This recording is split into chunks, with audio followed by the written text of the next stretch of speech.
Mesdames, Messieurs, bonsoir et bienvenue sur Médien TV. C'est l'heure de l'invité de la rédaction et on s'intéresse aujourd'hui aux grandes lignes du projet de loi de finances 2023 présenté devant le Parlement par la ministre de l'économie Nadia Fattah El-Alaoui. Un projet qui intervient dans un contexte international incertain et un contexte de sécheresse importante. Une place importante est accordée aux secteurs sociaux et pour en parler, j'ai le plaisir d'accueillir Driss Issaoui, expert en économie. Bonsoir. Bonsoir.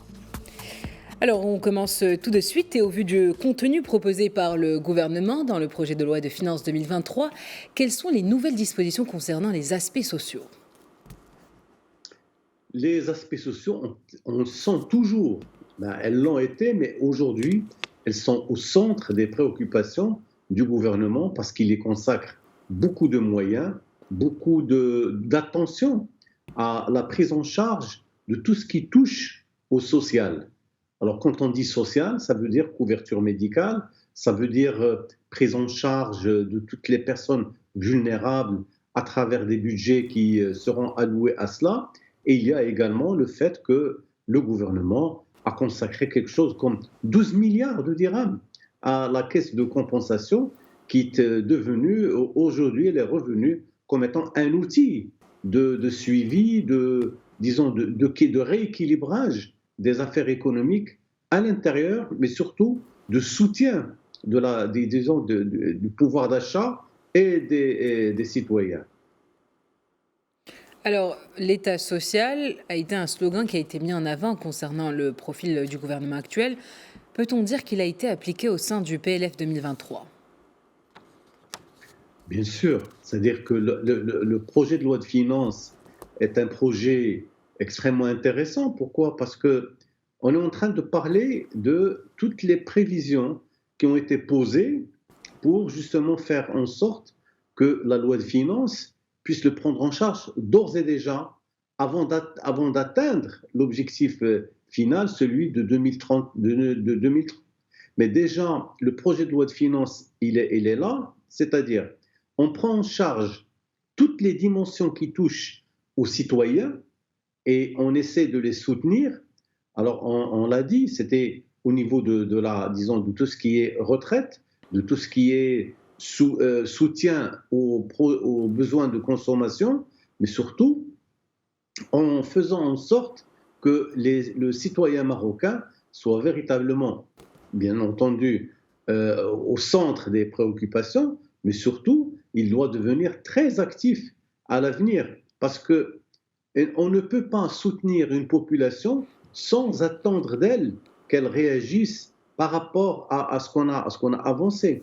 Donc, je pense que les citoyens et les Marocaines et les Marocains trouveront dans la loi de finances, le projet de loi de finances 2023, beaucoup de mesures qui vont les aider à mieux supporter les rigueurs de l'économie et de la croissance qui, effectivement, vous l'avez dit au début, il y a une sécheresse importante annoncée par le gouvernement et cela va se traduire de manière pratique sur la vie des gens, mais en même temps, il y a aussi il y a la guerre entre l'Ukraine et la Russie qui a rendu extrêmement difficile aujourd'hui de recourir à l'importation des produits pétroliers liquides, mais pour cela aussi, il y a des mesures qui ont été prises, c'est-à-dire que le Maroc va essayer de s'approvisionner auprès d'autres fournisseurs de ces produits-là.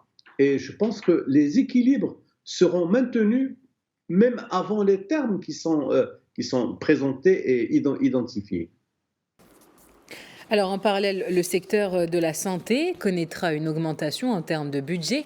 Quel impact sur les services et les infrastructures ? Les infrastructures, c'est l'outil de base, c'est le travail. C'est-à-dire les infrastructures seront très certainement, alors quand on dit infrastructure, c'est bien sûr les routes de transport.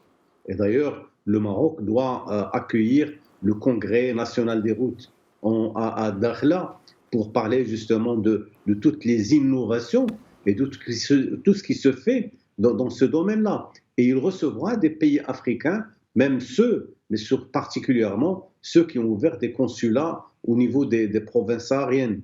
Mais il y a également tout le travail qui est fait, c'est-à-dire quand on dit infrastructure, on dit aussi base de fonctionnement de l'économie.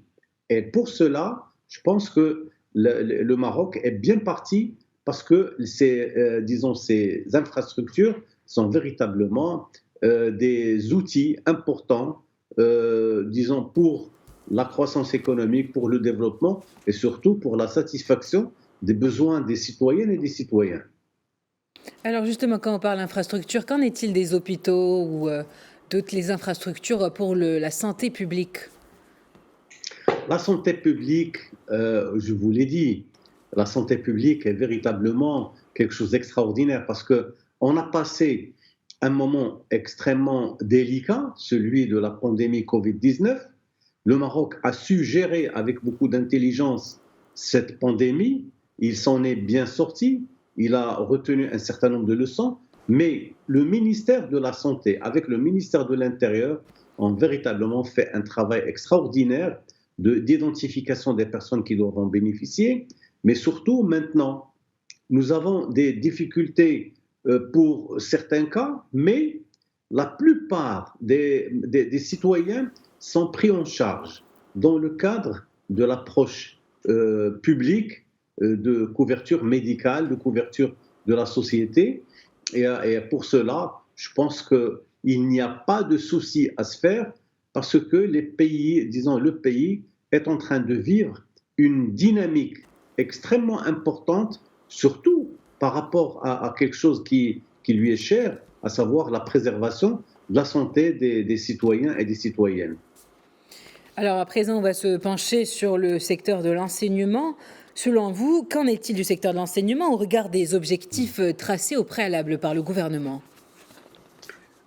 Alors l'enseignement, moi je pense qu'il y a un certain nombre de bonnes nouvelles qui viennent atterrir. D'abord, il y a un travail intéressant qui est fait dans le cadre du dialogue social, parce que le dialogue social est un outil de gestion des relations publiques, des relations sociales, mais également il y a l'information qui vient d'atterrir aujourd'hui que le Maroc va adopter l'enseignement de l'anglais à partir de l'école primaire, le secondaire, et c'est véritablement disons, une information extrêmement importante. Et l'enseignement, bien entendu, sera... On a vécu avec beaucoup d'inquiétude ce qui s'est passé en Ukraine, parce qu'il y avait beaucoup de Marocaines et des Marocains qui faisaient leurs études là-bas, mais heureusement que les choses se sont arrangées, le rapatriement a été fait, mais aujourd'hui au Maroc, l'enseignement se porte bien et les syndicats font leur travail, les enseignants font leur travail, et je pense que pour l'année 2023, les résultats seront au rendez-vous de tout l'effort qui a été entrepris par le gouvernement et par les syndicats et aussi par les enseignants. Alors justement, vous l'avez mentionné il y a quelques instants, la protection sociale, et justement c'est un chantier majeur de ce gouvernement. Alors comment le PLF 2023 s'y est-il intéressé?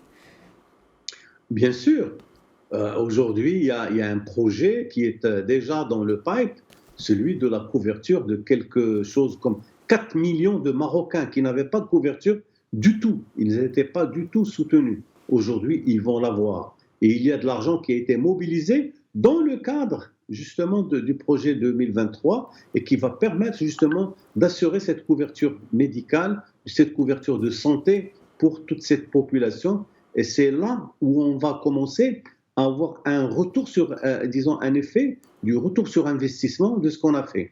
4 millions de personnes qui rentrent, avec des enfants bien sûr. Il y avait pratiquement 7 millions d'enfants qui n'étaient pas couverts. Ils vont avoir une couverture. Et ça, c'est un signal du développement que le Maroc est en train de construire. C'est un développement véritablement très équilibré et qui prend en compte justement toutes les composantes de la société. J'ai parlé des jeunes, j'ai parlé des femmes et j'ai parlé aussi des enfants qui seront pris en charge. Alors encore, on va plus approfondir sur le registre social unifié qui est attendu par tous. Le gouvernement se penche dessus. Quelle lecture de ce projet au vu de dispositions du PLF? Le projet de loi de finances prend en considération le fait que le ministère de l'Intérieur a pratiquement terminé tout ce travail de préparation. Il a même recruté des profils assez intéressants, des jeunes femmes, des jeunes hommes. Ils sont déjà sur le terrain. Et que permettra de faire ce registre? Ce registre, il permet de faire un ciblage de toutes les aides qui doivent atteindre les populations. Donc, à travers ce dossier, à travers ce registre social unifié, on va savoir qui fait quoi, qui a besoin de quoi, qu'est-ce qu'il a reçu, comment il peut s'attendre à avoir quelque chose à l'avenir. Mais toutes les franges délicates, difficiles, fragiles sont prises en charge dans le cadre de cet outil qui a été très bien développé, il est bien rodé. Et là, il faut tirer le chapeau aux équipes du ministère de l'Intérieur qui ont fait un travail énorme pour justement rendre possible cela. Et de toutes les manières, les choses, ce dossier a été par Sa Majesté le roi Mohammed VI en a parlé dans son discours. Il a même dit que le registre social unifié sera l'outil par lequel le gouvernement devra intervenir et distribuer toutes les aides qui sont préparées. Alors, on a parlé d'aide, de couverture sociale unifiée, donc dans un contexte où l'économie nationale sort d'une double crise liée à la pandémie et à la guerre. Quelles sont, d'après vous, les actions proposées pour relancer justement l'économie nationale? La relance de l'économie, elle est toute naturelle. D'abord, nous avons des investissements extérieurs directs dans des secteurs extrêmement importants qui sont créateurs de plus-value. Je vais parler de l'automobile, de l'aviation, des composantes électroniques. Il y a bien entendu aussi une relance qui va se faire très certainement à travers l'agriculture, même si l'agriculture est sinistrée à cause de la campagne agricole, mais elle devra aller de l'avant sur tous les domaines d'investissement, sur tout ce qui touche, non pas aux céréales seulement, mais aussi au niveau des huiles d'olive.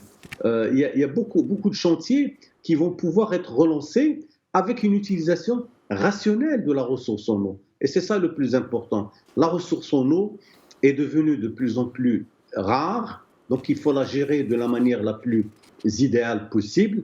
Et là, aujourd'hui, nous avons un plan national de l'eau qui va permettre de suivre toutes ces mesures et de devenir véritablement un moyen pour orienter l'agriculture vers les secteurs qui vont permettre à l'agriculture de donner un plus-value tangible et que l'on peut voir pour les années à venir, particulièrement l'année prochaine et les années d'après.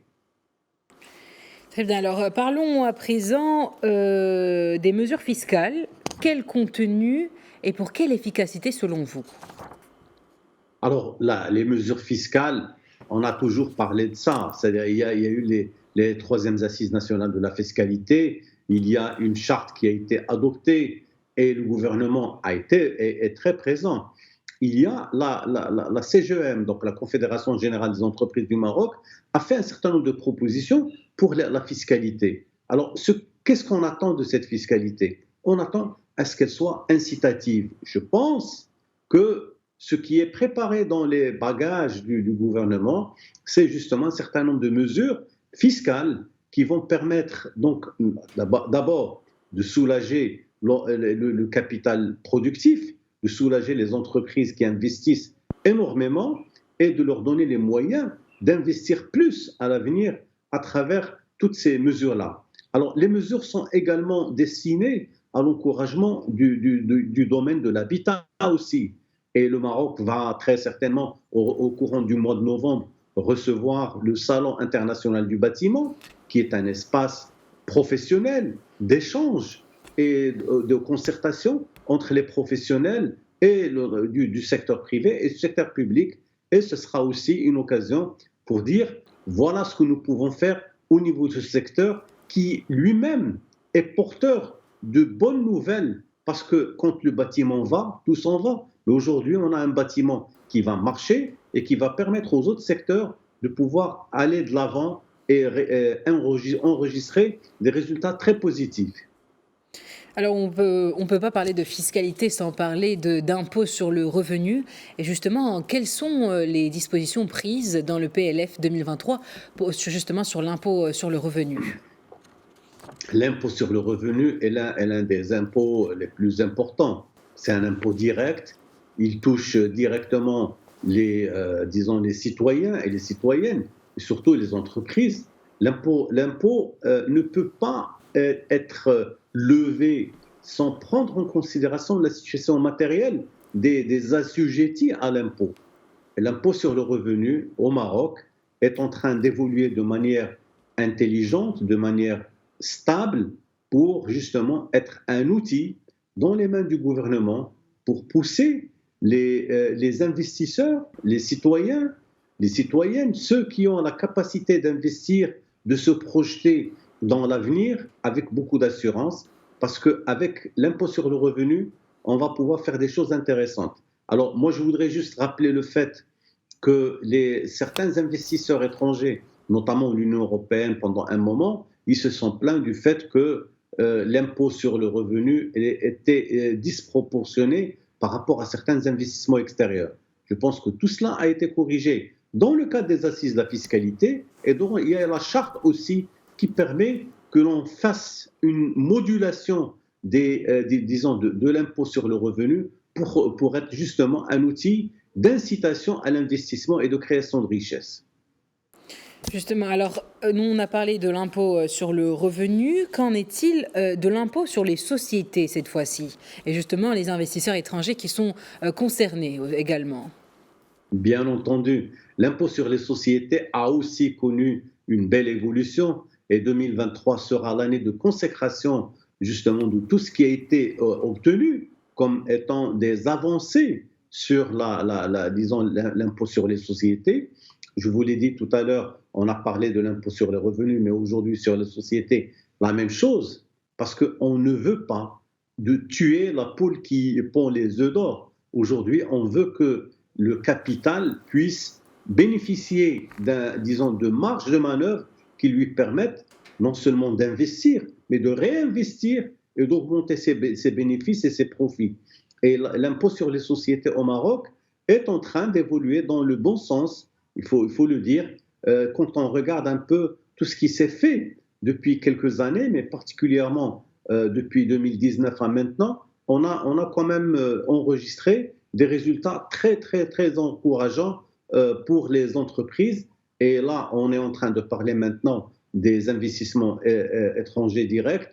Je pense qu'il y a beaucoup disons, de choses positives qui vont permettre aux investisseurs directs de venir, d'investir, mais surtout de faire confiance au système fiscal marocain. Alors justement, pouvez-vous nous donner plus de précisions sur les mesures fiscales qui ont été accordées aux investisseurs étrangers? Vous pouvez peut-être nous rappeler auparavant et justement dans ce PLF 2023. Alors, dans le cadre du projet de loi de finances, je pense en ce qui concerne l'impôt sur les sociétés, il y a, disons, les mesures qui concernent disons, la régularisation de certaines situations. Parce qu'avant, on ne prenait pas en considération toutes les situations et tous les investisseurs. Mais aujourd'hui, je pense que quand on est à un niveau d'investissement donné, on reçoit un traitement équitable, un traitement qui correspond à la capacité d'investissement des investisseurs. Et je pense que pour 2023, ils verront de très bons résultats sur leur fiche fiscale. Et les investisseurs, ils vont pas se départir de cette relation passionnelle qu'ils ont avec le secteur, disons, les secteurs d'investissement au Maroc. Alors, il y en a énormément pour l'investissement, pour les secteurs productifs. Je pense qu'au niveau de la fiscalité, il y a quelques petites bonnes surprises à laquelle les investisseurs étrangers ils sont heureux de les connaître. Par exemple, pouvez-vous nous donner un exemple, par exemple, de ces bonnes nouvelles qui vont faciliter ou plutôt encourager les investisseurs étrangers à investir au Maroc? Alors, les choses qui sont prévues dans le cadre du projet de loi de finances, c'est le fait de dire que, par exemple, il y a des niveaux à partir desquels l'impôt ne sera pas comptabilisé. C'est-à-dire il y a des niveaux, un niveau d'investissement qui permet à l'investisseur d'être tenu à l'écart, disons, de l'escarcelle disons, des spécialistes de la fiscalité, particulièrement le fisc. Je pense que déjà à partir de ça, je pense qu'il y a des choses intéressantes à voir. Je ne peux pas, c'est-à-dire les chiffres sont disponibles, mais ce qui me semble être intéressant aujourd'hui à regarder, c'est cet esprit dans lequel le projet de loi de finances a été préparé. C'est pour encourager l'investisseur à venir investir. Et c'est ça le plus important, parce que les investisseurs, ils connaissent là où il y a l'intérêt, là où ils peuvent faire du bénéfice. Je pense qu'ils verront que dans l'économie marocaine, il y a des choses à prendre et ils viendront en masse. Eh bien, à présent, nous allons nous pencher sur un sujet qui est beaucoup plus considérable encore, celui de la sécheresse qui frappe le Maroc depuis ces dernières années. Le roi Mohamed VI lui-même l'a rappelé à plusieurs reprises dans ses discours. La problématique de l'eau est à prendre au sérieux. S'agissant du PLF, quelles sont les actions proposées pour faire face à ce fléau? En fait, ce n'est pas seulement la PLF, c'est C'est une l'approche sensibilisation globale. générale, exactement. Absolument, c'est l'approche globale, parce que dans le discours du roi, on a dit qu'il faut prendre en considération le fait que l'eau est une question fondamentale. Alors, elle est fondamentale, pourquoi? Parce que sans laquelle, c'est-à-dire quand il y a la pluviométrie qui est bonne, là, ça veut dire que la céréaliculture est bonne, et l'agriculture est bonne, et le taux de croissance, il est élevé. Quand il y a une sécheresse comme celle de cette année, cela veut dire que le taux de croissance sera en berne et il va baisser et il va entraîner l'économie marocaine et son taux de croissance vers les profondeurs. Mais pour cela, je pense qu'il y a un travail qui a été fait sur, disons, ce qu'on appelle l'irrigation au goutte à goutte. Le goutte à goutte, parce que l'irrigation gravitaire a fait son temps, et il y a une déperdition de l'eau, mais je pense qu'avec ce qui se fait là, il y a également une autre technique, beaucoup plus intéressante aussi, c'est le dessalement d'eau de mer. Une expérience a été tentée au niveau d'Agadir avec Chouka et avec les autres régions. Il y a également au niveau de Dakhla, de Casablanca, l'idée qui a été développée à ce moment, c'est le partenariat public-privé. C'est-à-dire que le privé participe lui-même au financement de l'investissement qui sera consacré au dessalement d'eau de mer et des eaux. C'est-à-dire on utilise même pour le dessalement d'eau de mer, et il y a également d'autres techniques qui sont celles du traitement tertiaire des eaux usées et qui peuvent être utilisées dans l'irrigation de tous les espaces verts au niveau des grandes villes, etc.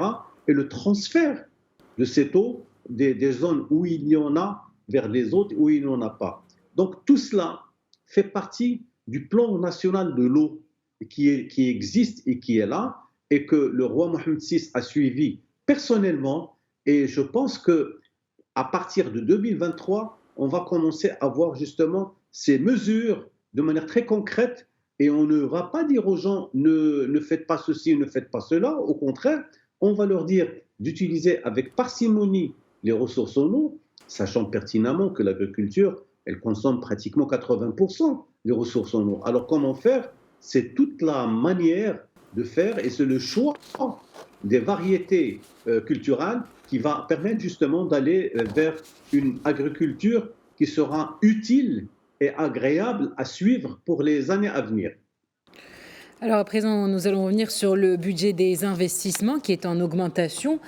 Quelle lecture, eu égard aux défis posés à l'économie nationale, et en parallèle, comment rationaliser les dépenses publiques rapidement?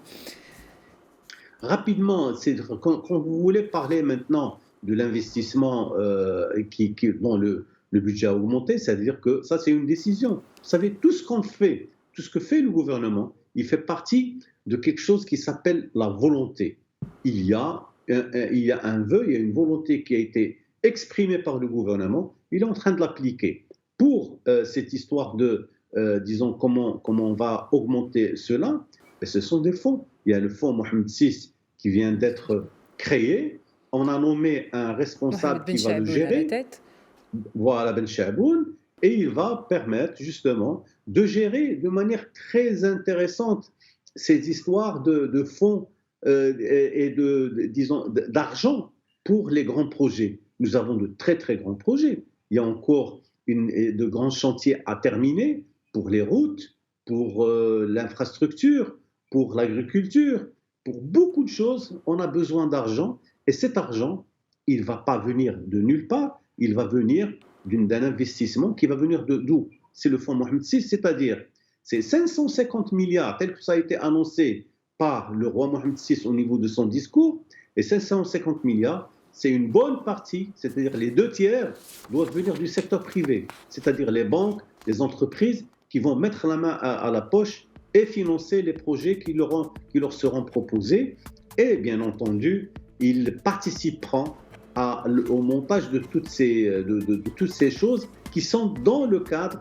de ce fonds-là et d'autres fonds qui seront aussi mobilisés pour l'avenir et surtout faire en sorte que 2023 soit l'année de la relance et de la stabilité et non pas celle qu'avait prévue le FMI et la Banque mondiale des années de sécheresse et il n'y aura pas de problème. Eh bien, merci Drissa Issaoui pour ces précisions. Je rappelle que vous êtes expert en économie. L'invité de la rédaction touche à sa fin. Merci de l'avoir suivi. Je vous souhaite une très bonne suite des programmes sur Médien TV.